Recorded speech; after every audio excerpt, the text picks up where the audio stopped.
Saudara, dua siswa Sekolah Dasar Negeri 12 Kabila Kabupaten Bone Bolango Gorontalo tewas tertimpa pohon Senin pagi kemarin.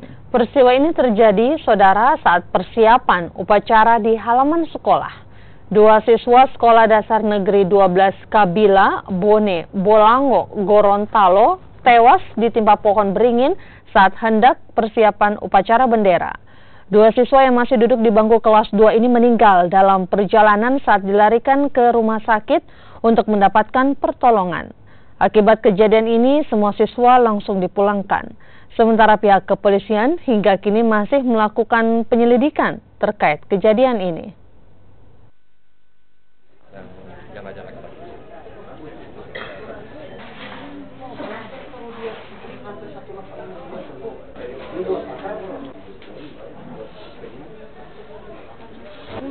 Saya punya piket dengan Ibu Gusindalu. Setelah bersih-bersih, sudah jam 7:05, sudah dibel anak-anak untuk persiapan upacara. Serta dibel anak-anak ini sudah lari menuju ke lapangan sudah persiapan upacara. Tiba-tiba pohon tumbang. Jadi mereka tidak sempat lari untuk menghilangnya.